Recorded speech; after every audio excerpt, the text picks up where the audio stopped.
Nah, kali ini kita akan bahas mengenai soal-soal yang sering keluar ya. Ini adalah soal bagian dari TPS UTBK dan ini bagian dari kuantitatif ya.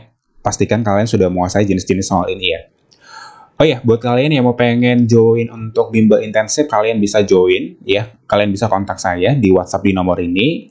Fasilitas yang kalian dapat itu adalah grup WhatsApp, mapel, TPS, ada TK Saintek, juga ada TK Sosum ya. TPS-nya itu lengkap ya. Dan juga kalian dapat ever, dan juga prediksi soal UTBK 2022, dan juga kalian dapat record kelas Zoom. Oke, buruan kalian untuk segera join, karena kotanya terbatas ya teman-teman ya. Oh iya, kita langsung lanjut aja ke pembahasan nomor 1. Nah, nomor 1 ini mungkin kalian udah familiar banget ya, tipe yang soal kayak gini. Nah, mungkin kalian juga sebagian besar udah pada tahu cara kerjanya gitu. Nah, di sini saya kasih triknya lagi gitu. Kalau kalian udah ngerti ya tinggal kalikan aja gitu. Nah, saya kasih lagi triknya gitu. Triknya gini aja, gampang aja. Kalian ubah ke bilangan yang mudah dibagikan. Nah, maksudnya gini nih. Ini kan 61%, ini 50. Kita tinggal kalikan aja. Iya kan? Nah, saya bisa ubah nggak seperti ini? 50% dikali dengan 61. Sama aja kan hasilnya kan? Nah, bisa seperti itu ya teman-teman ya. Nah, berarti kalau 50% itu kan setengah atau 50 per 100 ya. 50 per 100 ya, atau setengah kan gitu. Nah, dikali dengan 61. Berarti setengah dikali dengan 61 sama dengan 30,5. Jadi jawaban kita yang opsi C. Oke, kita langsung lanjut lagi ke soal berikutnya. Nah, ini soalnya bentuknya bahasa Inggris. Nah, kabarnya kan sekarang ada bahasa Inggris nih, tapi kita nggak tahu nih bahasa Inggrisnya itu yang hitungannya juga ada atau tidak gitu. Nah, supaya kalian nggak bingung nantinya gitu, ya coba untuk dipelajari gitu ya. Gimana kalau hitung-hitungan bentuknya bahasa Inggris? Pastinya kalau yang bentuk teks itu pastinya ada gitu. Nah, ya. Oke, kita langsung lihat aja di soalnya. Yang ditanya adalah berapa nilai dari X-nya ini kan? Ya, oke, berapa nilai dari X-nya? Kalau X pangkat X sama dengan 2 pangkat 2048. Nah, sebenarnya ini soalnya agak rumit banget ya. Tapi saya kasih triknya di sini. Kalau misalnya, ini kan 2 pangkat 2048 nih. Coba kalian cari gitu ya. Coba kalian cari. Yang, kalau misalnya kan 2 pangkat 8 ya. 2 pangkat 8 pasti akhirannya 66 gitu ya. Ngerti ya sampai sini ya? Nah, yang ada di opsinya ada cuma ini. Oke, benar ya. Nah, gimana permasalahannya kalau ada 66 juga gitu? Nah, sekarang saya kasih solusinya. Kalau 2 pangkat 2048, saya bisa nggak ubah menjadi 2 pangkat 2 dikali dengan 1000, berapa tuh? 1024 ya? Ya, 1024. Oke. Nah, saya bisa ubah lagi nggak menjadi seperti ini? Menjadi 2 pangkat 2 ya. Ya, 2 pangkat 2. Berarti kalau 2 pangkat 2 itu kan 4 kan? Benar ya? 2 pangkat 2 itu 4. Berarti 4 pangkat berapa tuh? 1024. Ya, 1024 ya. Oke, saya bisa ubah lagi nggak menjadi seperti ini? Berarti menjadi 4 pangkat 2 dikali dengan berapa tuh? 512 ya? 512. Bisa ya teman-teman ya? Nah, 4 pangkat 2 itu kan 16 kan? Benar ya? Berarti 512. Oke, ubah lagi. Berarti menjadi berapa tuh? 16 dikali dipangkatin dengan 2 pangkat berapa tuh? 512 dibagi dengan 2. 256 ya? 256. Nah, berarti sama dengan, ya teman-teman ya, berarti 16 pangkat 2. 16 pangkat 2 itu kan nilainya adalah 256 kan? Ya, berarti pangkat 256. Oh, dari sini kita udah dapat nih, berarti 256 ya, dipangkatin dengan 256. Itulah nilai dari X pangkat X nih. Nah, sampai sini paham ya? Berarti nilai X kita adalah 256. Jadi, benar nih, sudah terbukti. Ya, jadi ibaratnya ini kalian tetap ke eksponen juga sih, ya. Ngotak-ngatik eksponen. Oke, kalau gitu kita langsung lanjut ke soal berikutnya. Nah, soal nomor 3. Yang ditanya itu adalah, what is the number in the series? Nah, berarti yang ditanya adalah angka selanjutnya kan? Benar ya? Oh ya, di sini permasalahannya teman-teman. Mungkin kalian tinggal ini aja gitu. Tapi kalau kita ubah kalau kita lihat selisih dari mereka masing-masing, pasti ini acak-acakan. Ya, berarti ini tambah 2, terus ini ditambah dengan 3, terus ini ditambah dengan 4. Benar ya? Oh, berarti nanti ditambah dengan 5 ya sebenarnya. Berarti ini 15 gitu. Ya, jadi jawabannya ya opsi D. Berarti ini ternyata bisa berurutan gitu. Tapi permasalahannya gimana kalau itu nggak berurutan gitu? Ya, ada caranya. Sebenarnya ini yang pembuat soalnya dia bukan seperti itu. Tapi nanti kalau misalnya diganti angkanya, mungkin kalian ngerti ada sebuah cara lagi gitu. Caranya kalian lihat ini 1 sama 3. Berarti selisihnya di situ ada masih 2 belum ditulisin ya. 3 sama 6. Berarti yang belum ditulisin adalah 4 sama 5. Terus yang ini dari 6 sama 10 berarti 7, 8, dan 9. Nah, dari sini, ini kan 10 ya. Berarti ini 11, terus 12, dan 13, 14. Nah, tambah-tambah 1 semua. Berarti nanti di sini adalah 15. Jadi jawaban kita tetap 15. Nanti kalau misalnya angkanya diganti, kalian udah ngerti nih. Ada cara seperti ini lagi untuk mengisi angka yang belum terisi. Oke, kalau gitu kita langsung lanjut ke berikutnya.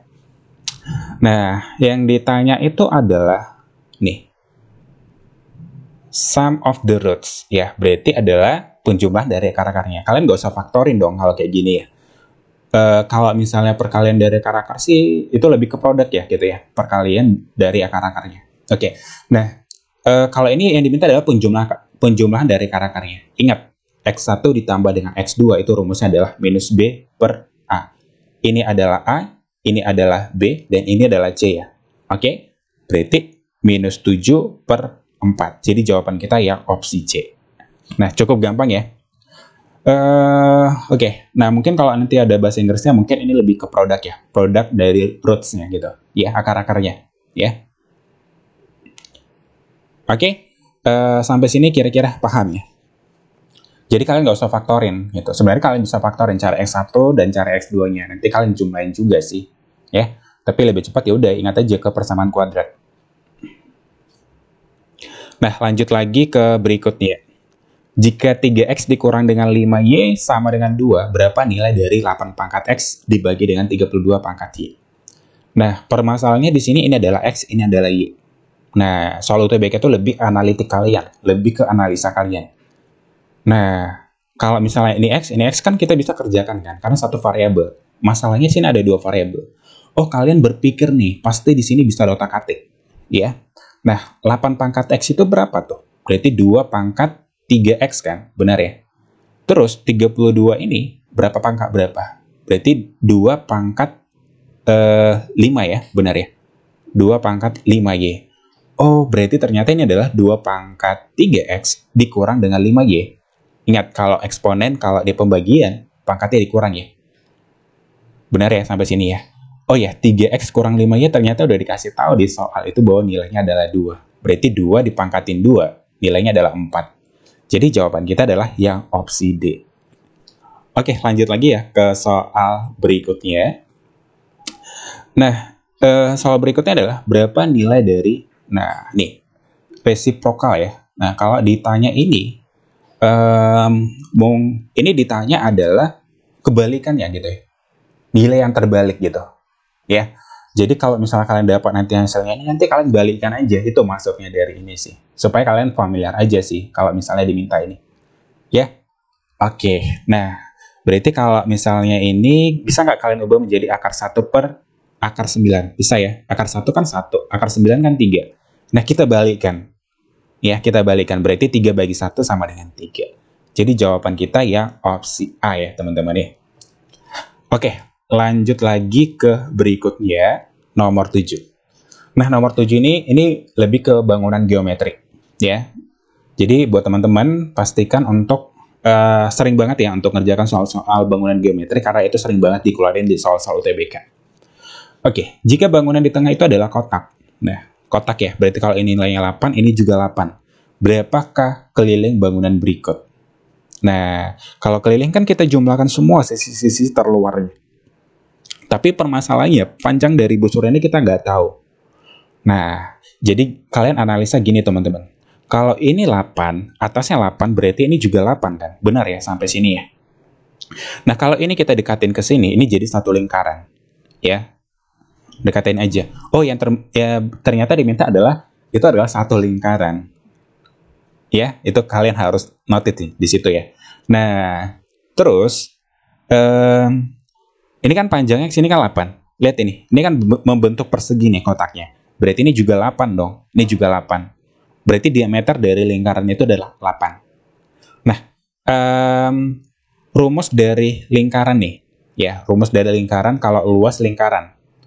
Luas lingkaran sama dengan VR kuadrat. Kalau keliling lingkaran, itu sama dengan 2VR. Oke, jelas ya. Kita cari dong keliling dari lingkarannya. Berarti jari-jarinya berapa tuh? Kalau diameternya 8, berarti jari-jarinya 4 dong. Bagi 2 aja ya. Ini 4, dan di sini juga 4. Berarti 2V dikali dengan 4. Sama dengan 8V ya. Nah, lanjut lagi. Berarti nilainya yang ini, kita sudah tahu berapa nilainya. Ya, nilai yang ini sama yang ini. Itu nilainya adalah 8V ya. Nah, udah tinggal kita jumlahkan aja. 8 tambah 8 berarti 16 ditambah dengan keliling dari ini. Berarti sama dengan berapa tuh? Berarti 16 ditambah dengan 8V. Jadi jawaban kita ya opsi C ya. Paham ya konsepnya ya? Kalau keliling itu luar-luarnya gitu. Ya, luar-luar dari bangunan tersebut. Oke, kalau gitu kita langsung lanjut ke soal berikutnya. Nah, soal berikutnya adalah 3 bilangan berurutan jika dijumlahkan adalah 503. Bilangan angka yang terkecil adalah bilangan berapa? Nah, ini sering banget nih tipe soal kayak gini. Kalau enggak penjumlahan, biasa perkalian. Nah, tenang aja. Kan ditanya adalah bilangan berurutan ya, teman-teman ya. Berarti, bisa nggak saya buat kayak gini? Bilangan pertama adalah X. Kan dijumlahkan ya.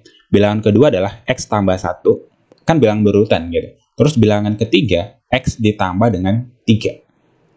X tambah 2 ya, sorry ya. X tambah 2. Ini 1, ya pas, X tambah 2. Nah, itu kan kalau kita jumlahkan nilainya adalah 303. Oke, sampai sini paham ya? Nah, saya keluarin nih. Berarti kita bisa jumlahkan lagi kan? Berarti X tambah X tambah X berarti sama dengan 3X. 1 tambah 2 berarti 3 sama dengan 303. Berarti 3X sama dengan 303 kurang 3 sama dengan 300. Berarti X-nya sama dengan 300 bagi 3. Berarti sama dengan 100 ya. Jadi jawaban kita yang opsi C. Oke, kalau gitu kita langsung lanjut lagi ke soal berikutnya. Nah, soal berikutnya ini mungkin kalian juga gampang banget ya cara ngerjainnya gitu. Tapi di sini saya lagi lebih nekanin ke trik ya, trik lebih cepat untuk ngerjakannya. Nah, setengah dipangkatin 2, berarti 1 pangkat 1 kan 1 ya. 2 pangkat 2 berarti 4. Berarti 1/4 ditambah dengan 1/9 ya. Ditambah dengan 1/36. Benar ya? Sampai di sini ya. Nah, supaya lebih gampang, ini kan harusnya kan kalian samakan penyebutnya semua gitu. Maksudnya, pasti kalian mikir nih, kelipatan terkecil dari 4, 9, 3, 6. Tapi simpelnya kayak gini aja caranya. Ini kan 36 yang paling tertinggi. Ini kalian ubah aja gitu. Kalian kali supaya ini 36, berarti kali 9/9 ya. Karena 9/9 kan 1. Jadi, tidak mempengaruhi nilainya kan. Nah, selanjutnya ini dikali dengan 4/4 kan. Benar ya sampai sini ya. Supaya gampang aja. Berarti 9 kali 1 berarti 9.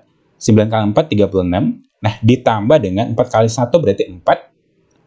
Dibagi dengan 9 kali 4. 36. Ditambah dengan 1/36. Nah, kalau kita jumlahkan semuanya adalah 9 tambah 4 tambah 1 berarti 14/36. Nah, sama dengan, belum ada ya jawabannya ya, kita kecilin lagi, sama-sama bagi 2. Berarti sama dengan 7/berapa tuh? 18 ya. Jadi jawaban kita yang opsi C. Nah, cukup gampang ya teman-teman ya. Jadi triknya seperti itu. Oke, lanjut lagi ke soal berikutnya. Nah, kita kembali lagi ke bangunan geometri. Hitunglah keliling bangunan di samping jika AC itu membentuk busur. Ya, ini busur ya teman-teman ya. Nah, caranya gampang aja. Kalau geometri itu kalian lebih ke arsitek kalian sih gitu, analisa kalian gitu. Ya, lebih kalian pandai-pandai untuk ngubah-ngubah bangunan tersebut. Nah, bisa nggak saya ubah menjadi seperti ini? Saya tarik gini. Nah, ini ternyata membentuk segitiga kan? Benar ya? Untuk mencari ininya gitu, kalian bisa pakai cara Pythagoras ya. Tapi lebih simpelnya lagi, ini 3 ini 4, pasti di sini 5 dong nilainya. Itu lebih simpelnya lagi gitu. Kalau pakai rumus Pythagoras lebih gampang. Bisa ya kalian cari ya. Misalnya AC, berarti AC sama dengan, berarti 3 kuadrat ditambah dengan 4 kuadrat. Nah, berarti sama dengan 9 ditambah dengan 16, sama dengan akar dari 25. Akar 25 berarti 5 kan? Nah, terbukti. Ya. Nah, sekarang kita cari nih, keliling, ingat tadi keliling. Kalau keliling jumlahkan semua sisinya. Oke. Tapi ini kan setengah lingkaran kan? Benar ya? Rumus dari lingkaran tadi kelilingnya apa? Kalau lingkaran. Lingkaran itu kelilingnya adalah 2VR kan? Benar ya sampai sini ya. Tapi karena itu ada setengah lingkaran, berarti kita kali setengah atau kita bagi setengah, kita bagi 2 gitu. Ya, berarti 2VR dibagi dengan 2. Oh, ternyata adalah VR. Itu kalau setengah lingkaran. Ini kan setengah lingkaran. Oke? Nah, jari-jarinya berapa nih? Kalau diameternya 5, berarti jari-jarinya adalah 2,5 kan? Berarti V dikali dengan 2,5 atau 2,5 V. Itulah keliling dari yang ini, teman-teman. Cuma yang ini ya, yang bosornya doang. Itu 2,5. Terus kita tambahkanlah 3 tambah 4, berarti 7 ya. Berarti 7 ditambah dengan 2,5. Jadi jawabannya adalah yang opsi C. Nah, cukup gampang ya teman-teman deh. Ingat, keliling itu adalah sisi dari keluar dari mereka semuanya. Oke, mungkin itu aja pembahasan kita kali ini. Nanti saya akan upload lagi untuk video-video berikutnya untuk membantu kalian untuk mempersiapkan diri untuk UTBK 2022. Jangan lupa kalian untuk like dan juga kalian share jika kalian suka untuk pembahasan video ini ya. Oke, see you next video.